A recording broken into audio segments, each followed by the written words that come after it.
और एक बड़ी खबर सामने आ रही है। भूपेंद्र चौधरी ने उत्तर प्रदेश में खराब प्रदर्शन की जिम्मेदारी ले ली है। सूत्रों के हवाले से खबर सामने आ रही है। आपको जानकारी दें कि भूपेंद्र चौधरी अध्यक्ष पद से मुक्त होना चाहते हैं। सूत्रों के हवाले से यह भी खबर है, भूपेंद्र चौधरी फिर से मंत्री बनना चाहते हैं।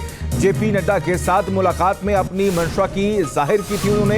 पीएम से भी मुलाकात कर चुके हैं। लगभग 1-1.5 घंटे तक मुलाकात चली है और मुलाकात में उत्तर प्रदेश में जो कम सीटें आई उसको लेकर मंथन हुआ। और अब इस मंथन के बाद खबरें ये सामने आ रही हैं, अटकलें ये लगाई जा रही हैं कि भूपेंद्र चौधरी फिर से मंत्री बनना चाहते हैं, वो अपने पद से मुक्त होना चाहते हैं। हमारे सहयोगी विकास लगातार बने हुए हैं, जो इस पूरे खबर पर उनकी नजर बनी हुई है। विकास, उत्तर प्रदेश बीजेपी में एक कैसी दीवार खड़ी हो गई है और ये दीवार कब खत्म होगी?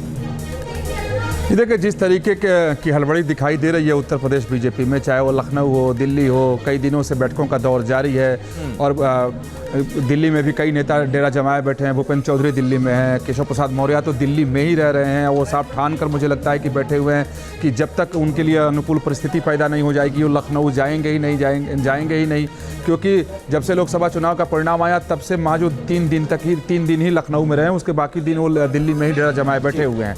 अब जो खबर आ रही है कि जो भूपेंद्र चौधरी है, उन्होंने जब उनकी मुलाकात पार्टी अध्यक्ष जेपी नड्डा से हुई थी, कल रात वो मिलने के लिए पहुंचे थे, तो उसमें कई सारी बातें हुई और उन्होंने अपनी वहाँ खुलकर मंशा भी जाहिर की कि अब उनका कार्यकाल पूरा हो रहा है तो अब अध्यक्ष रहना वो नहीं चाहते हैं और उन्हें अध्यक्ष पद से मुक्त कर दिया जाए। साथ ही उन्होंने खुलकर बोल दिया, हालांकि आधिकारिक तौर पर बीजेपी की तरफ से कोई बयान नहीं आया है, ना भूपेंद्र चौधरी ही कैमरे के सामने आकर बोल रहे हैं, लेकिन ये बातें सामने आई हैं कि वो चाहते हैं कि फिर से उन्हें उत्तर प्रदेश में मंत्री बना दिया जाए। इस बात और उन्होंने पार्टी अध्यक्ष जेपी नड्डा के सामने अपनी बात रखी है और कह सकते हैं कि अपनी मांग रख दी है। और जिस तरह की परिस्थिति इस समय उत्तर प्रदेश बीजेपी में दिखाई दे रही है और जो संकेत मिल रहे हैं पार्टी की तरफ से कि संगठन में भी और सरकार में भी बड़े पैमाने पर बदलाव होने वहां पर जा रहा है।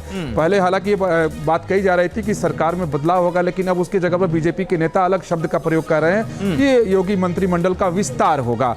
तो अब बदलाव की जगह पे वो विस्तार की बात कर रहे हैं, लेकिन संगठन में आमूलचूल बदलाव की बात कही जा रही है, क्योंकि इसमें जो हार मिली या कहें कि उनका जो प्रदर्शन था वो उत्तर प्रदेश में अच्छा नहीं था 24 के लोकसभा चुनाव में, तो उसके हिसाब से अब ताकि 2027 में जो विधानसभा चुनाव होना है तो उसके पहले सारे ढीले पेंच को टाइट कर दिया जाए, स्थिति दुरुस्त कर दी जाए, संगठन को मजबूत कर दिया जाए। क्योंकि जितने भी रिपोर्ट बीजेपी के नेताओं के पास पहुंचे हैं या जो मंथन बीजेपी कर रही है, उसमें एक बात प्रमुखता से सामने है, वो है कार्यकर्ताओं की नाराजगी, कार्यकर्ताओं का असंतोष।